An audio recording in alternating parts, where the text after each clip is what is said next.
Assalamualaikum warahmatullahi wabarakatuh. Kami dari kelompok 5 akan mempresentasikan hasil analisis kami mengenai manajemen risiko pada UMKM Taiti Simantan.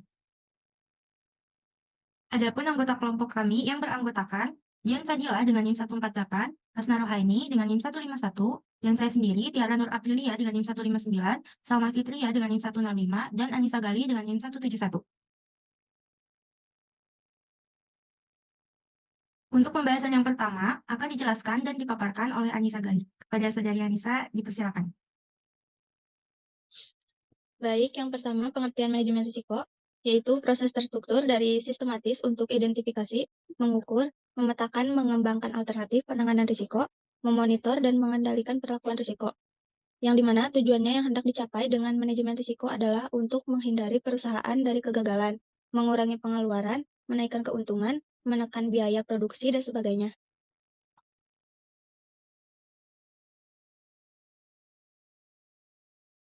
Manajemen risiko, yang pertama, identifikasi risiko, yaitu sebuah proses atau kegiatan mengidentifikasikan, menemukan hazard atau penyebab risiko, apa saja yang dihadapi oleh suatu organisasi. Yang kedua, pengukuran risiko, usaha untuk mengetahui besar atau kecilnya risiko yang akan terjadi. Yang ketiga, pemetaan risiko, yaitu penyusunan risiko berdasarkan kelompok-kelompok tertentu, sehingga manajemen dapat mengidentifikasikan karakteristik dari masing-masing risiko dan menetapkan tindakan yang sesuai terhadap masing-masing risiko. Yang keempat, pengendalian risiko, yaitu risiko harus dikendalikan. Jika organisasi gagal mengelola risiko, maka konsekuensi yang diterima bisa cukup serius.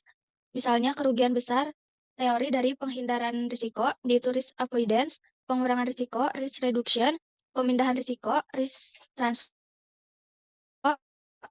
transfer, penundaan risiko, yaitu risk deferral, penahanan risiko, yaitu risk retention. Yang kelima, monitoring risiko, yaitu proses yang melacak dan mengevaluasi tingkat risiko dalam suatu organisasi. Selanjutnya, untuk profil UMKM Taiti Simantan, UMKM Taiti Simantan merupakan salah satu bisnis minuman yang didirikan pada tahun 2021. Semenjak COVID, pemilik UMKM Taiti ini bernama Apoy, yang berasal dari Sasak Bubur dan membuka cabang di Jalan Ibu Ganirah, Cibeber, Cimahi Selatan. Taiti Simantan merupakan cabang kedua dari 4 bertempat asli di Haji Gofur.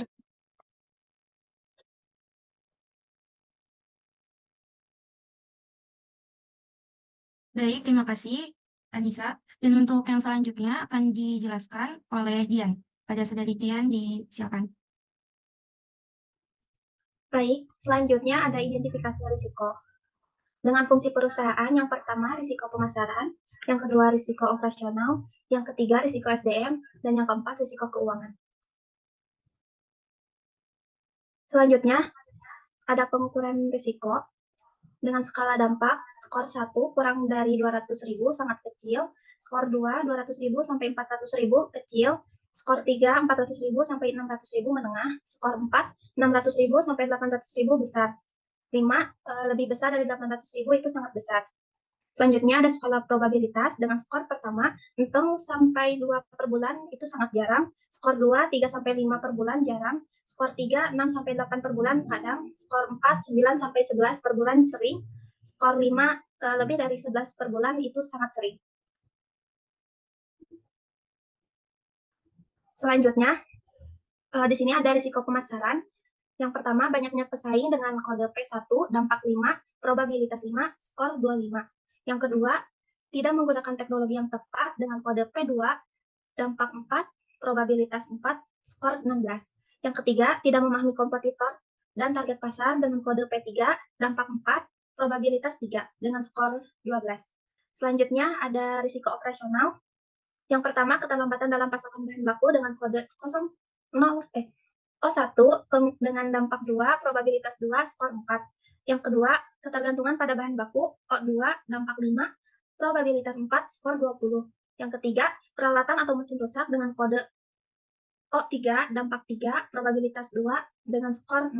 Selanjutnya, risiko SDM. Yang pertama, kekurangan keterampilan dan pengalaman karyawan, kode S1, dampak 3, probabilitas 3, skor 9. Nomor 2, kesulitan merekrut dan mempertahankan karyawan, kode S2, dampak 3, probabilitas 2, skor 6.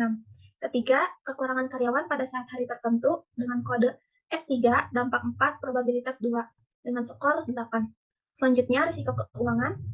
Yang pertama, fluktuasi harga bahan baku dengan kode K1 dampak 3 probabilitas 5 skor 15. Yang kedua, pencatatan keuangan sebelum sempurna dengan kode K2 dampak 3 probabilitas 4 skor 12. Yang ketiga, keterbatasan dana untuk modal dengan kode K3 dampak 3 probabilitas 3 skor 9. Yang terakhir, pendapatan menurun dengan kode K4 dampak 4 probabilitas 1 dengan skor 4. Selanjutnya di sini ada diagram pemetaan risiko dengan kuadran 1 itu keterangannya mengancam pencapaian tujuan perusahaan. Di sini ada O2 dan P1 dan P2. Kuadran 2 ada risiko berbahaya yang jarang terjadi. Di sini ada K4 dan S3. Kuadran 3 di sini ada risiko yang terjadi secara rutin itu tidak ada. Yang terakhir kuadran 4 risiko tidak berbahaya dengan 01. Lalu dengan dampak dan probabilitas sedang di sini ada O3, S2, S1, K3, K2, K1, dan P3. Baik, terima kasih Dian. Dan untuk selanjutnya akan dijelaskan oleh Hasna. Pada saudari Hasna, disilakan. Baik, untuk selanjutnya yaitu ada P1 dengan resiko banyaknya pesaing, pengendalian risk retention dengan keterangan memahami kekuatan dan kelemahan pesaing serta mengembangkan strategi yang lebih efektif untuk mengungguli kompetitor, salah satunya dalam hal promosi. Untuk kode yang kedua yaitu P2 dengan risiko tidak menggunakan teknologi dengan baik dan tepat dengan pengendalian risiko reduction dengan keterangan menggunakan dan memanfaatkan digital platform agar dapat beradaptasi dengan perubahan lingkungan bisnis, mencapai target pasar yang lebih luas, meningkatkan efisiensi operasional dan membangun hubungan yang lebih baik dengan pelanggan. Untuk kode yang ketiga yaitu P3 dengan risiko tidak memahami kompetitor dan target pasar dengan pengendalian risk retention, keterangan mengabaikan persaingan tidak sehat dengan memahami bagaimana kondisi persaingan yang terjadi dan menggunakan cara-cara yang positif sebagai cara menghadapi kompetitor, seperti memanfaatkan digital marketing. Untuk pengendalian selanjutnya yaitu mengenai operasional. Untuk kode pertama yaitu operasional 1 dengan risiko keterlambatan pasokan bahan baku dengan pengendalian risk retention atau risk reduction dengan keterangan diversifikasi pemasok dengan menggunakan beberapa pemasok atau menyiapkan pemasok alternatif dan melakukan safety stock.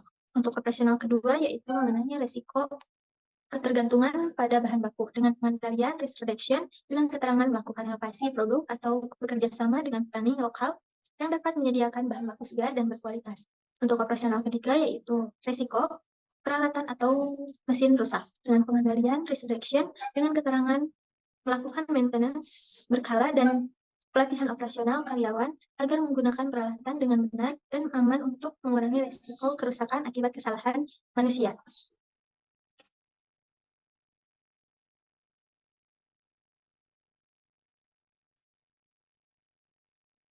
Pengendalian selanjutnya yaitu mengenai sumber daya manusia.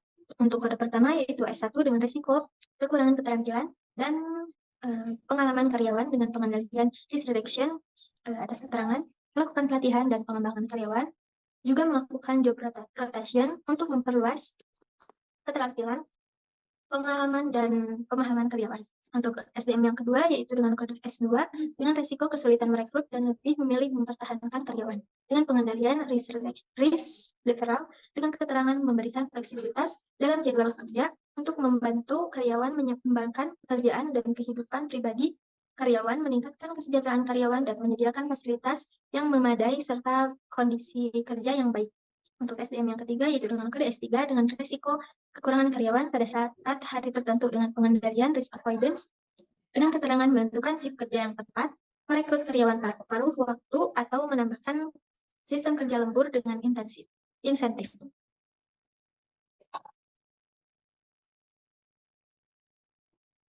Pengendalian terakhir yaitu ada keuangan dengan kode K1 dengan risiko fluktuasi harga bahan baku dengan pengendalian risk deferral dengan keterangan sebaiknya mencari pemasok atau supplier yang mampu memberikan harga lebih murah dari supplier yang biasanya. Hal ini dapat membantu menekan biaya produksi dan mengurangi pengaruh fluktuasi harga bahan baku terhadap profitabilitas UMKM. Untuk keuangan yang ketiga dengan kode K2 Dengan risiko pencatatan keuangan belum sempurna. Untuk pengendaliannya yaitu risk reduction dengan keterangan mencatat laporan keuangan atau memiliki pemahaman yang baik mengenai arus kas, mengelola keuangan dengan cermat, dan sesuai dengan arahan.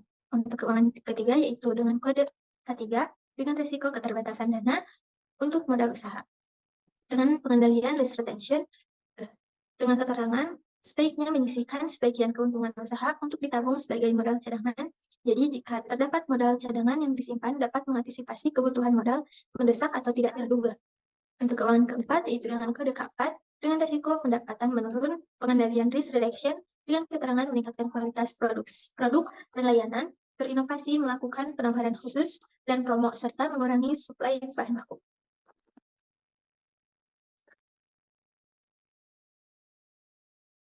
Baik, terima kasih Hasna. Dan untuk selanjutnya akan dijelaskan oleh Salma. Pada saudari Salma, silakan. Baik, selanjutnya ada monitoring risiko. Tipe monitoring yang dilakukan pada UMKM ITC Mantan ini adalah tipe voluntary dan kontinual, yaitu dengan mengetahui apakah semua risiko tersebut sudah bisa di-manage atau belum.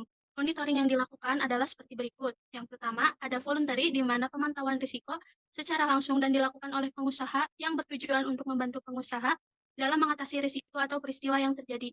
Pengusaha ini harus selalu memantau usahanya agar dapat meminimalisir risiko yang mungkin terjadi. Yang kedua ada kontinual, yaitu pemantauan risiko secara berlanjut terhadap proses keberlangsungan kegiatan UMKM, sehingga dapat diketahui risiko-risiko yang terjadi atau risiko yang berpotensi terjadi.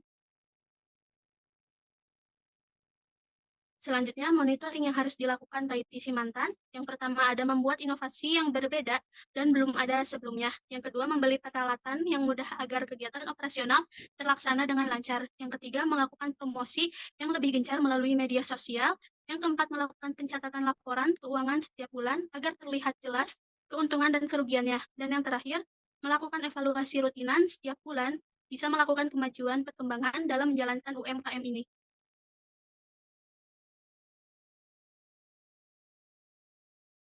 Baik, terima kasih Salma.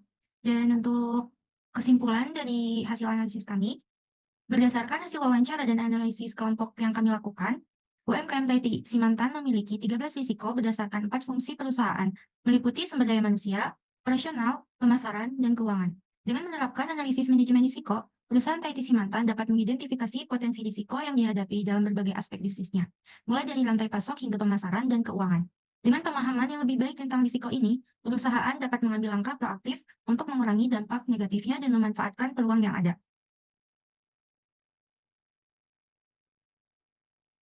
Kemudian ini ada beberapa dokumentasi hasil dari setelah kami wawancara. Presentasi dari kelompok kami, kurang lebihnya mohon maaf. Terima kasih. Wassalamualaikum warahmatullahi wabarakatuh.